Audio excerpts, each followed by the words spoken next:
स्वागत है दोस्तों आपका द टर्बो हब चैनल पर। आज हम बात करने जा रहे हैं भविष्य की पब्लिक ट्रांसपोर्ट मानी जा रही टाटा अल्ट्रा इलेक्ट्रिक बस के बारे में। भारत में इलेक्ट्रिक व्हीकल्स का विस्तार बहुत तेजी से हो रहा है और अब बारी आ गई है हमारी रोडवेज और शहरों की सड़कों को शांत, सुरक्षित और प्रदूषण मुक्त बनाने की। टाटा मोटर्स ने इस दिशा में एक बड़ा कदम उठाया है अपनी अल्ट्रा इलेक्ट्रिक बस के जरिए। डिजाइन और लुक भविष्य की झलक। टाटा अल्ट्रा इलेक्ट्रिक बस को खासतौर पर शहरों और इंटरसिटी ट्रैवल के लिए डिजाइन किया गया है। इसका बाहरी डिजाइन काफी मॉडर्न और एरोडायनेमिक है, जो न केवल दिखने में शानदार है बल्कि इसे सड़क पर दौड़ाने में भी कम ऊर्जा का उपयोग होता है। इसका लंबा और चौड़ा फ्रेम यात्रियों को ज्यादा स्पेस और आराम देता है। इलेक्ट्रिक पावर और बैटरी रेंज। इस बस को पावर मिलती है एक लिथियम आयन बैटरी पैक से, जो फुल चार्ज पर लगभग 150 से 200 किलोमीटर तक की दूरी तय कर सकती है। ये बैटरी फास्ट चार्जिंग सपोर्ट करती है और लगभग 1.5 से 2 घंटे में फुल चार्ज हो सकती है, जिससे बस को लंबे समय तक ऑपरेशन में रखा जा सकता है। ट्यूबलेस टायर्स और road gripping. Tata ultra electric bus में दिए गए हैं हाई क्वालिटी ट्यूबलेस टायर्स, जो न केवल रोड पर बेहतर ग्रिप देते हैं बल्कि पंचर जैसी समस्या से भी बचाते हैं। इन टायर्स को खास तौर पर भारी वाहन के वजन और इलेक्ट्रिक पावर के अनुसार डिजाइन किया गया है, जिससे यात्रियों को स्मूथ और सुरक्षित यात्रा मिलती है। Safety features. यात्रियों की सुरक्षा है सबसे पहले। सेफ्टी के मामले में ये बस किसी भी लग्जरी व्हीकल से कम नहीं।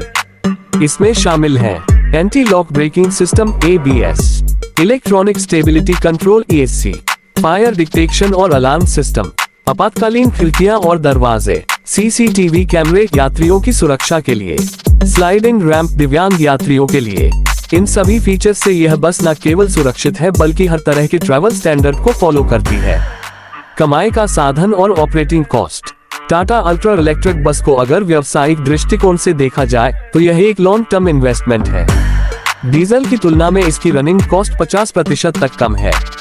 न इंजन ऑयल बदलने की झंझट, न ही ज्यादा मेंटेनेंस। इससे सरकार और प्राइवेट ऑपरेटर दोनों को अच्छा रिटर्न मिल सकता है। माइलेज और चार्जिंग का खर्च।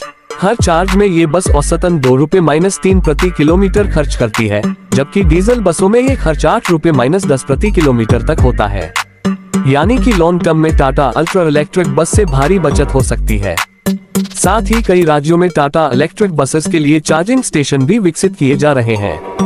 इनसाइड कंफर्ट और एक्सपीरियंस। यात्रियों के लिए बस में दिए गए हैं वाइड और comfortable seats, LED lights, USB charging ports, digital display, SBE और वेंटिलेशन सिस्टम। ये सारी चीजें मिलकर यात्रियों को एक आरामदायक और मॉडर्न सफर का अनुभव देती हैं।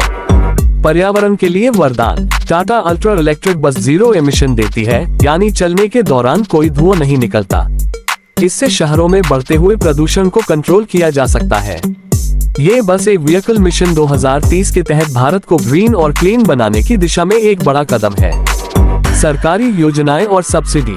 भारत सरकार इस तरह के वाहनों पर भारी सब्सिडी दे रही है, खासतौर पर फेम 2 योजना के अंतर्गत। इससे टाटा अल्ट्रा इलेक्ट्रिक बस की कीमत में भी कटौती होती है और यह विभिन्न राज्यों के परिवहन विभागों के लिए एक बेहतर विकल्प बन जाती है।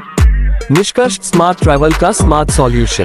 टाटा अल्ट्रा इलेक्ट्रिक बस 2025 केवल एक बस नहीं बल्कि एक भविष्य की सोच है। ये भारत के ट्रांसपोर्ट सिस्टम को न केवल डिजिटल और स्मार्ट बना रही है बल्कि उसे पर्यावरण के लिहाज से भी सुरक्षित बना रही है। Thanks for watching turbo hub के साथ। तो दोस्तों, ये थी टाटा अल्ट्रा इलेक्ट्रिक बस 2025 की पूरी जानकारी। अगर आप चाहते हैं कि भारत का हर सफर शांत, सुरक्षित और प्रदूषण मुक्त हो, तो इस बस की टेक्नोलॉजी और कमाल को सपोर्ट करें। वीडियो पसंद आया हो तो लाइक जरूर करें, कमेंट करके बताएं क्या आप इस बस को अपने शहर में देखना चाहेंगे और सब्सक्राइब करें हमारे चैनल द टर्बो हब को, ताकि आपको मिलती रहे हर नई गाड़ी और टेक्नोलॉजी की सबसे पहले जानकारी।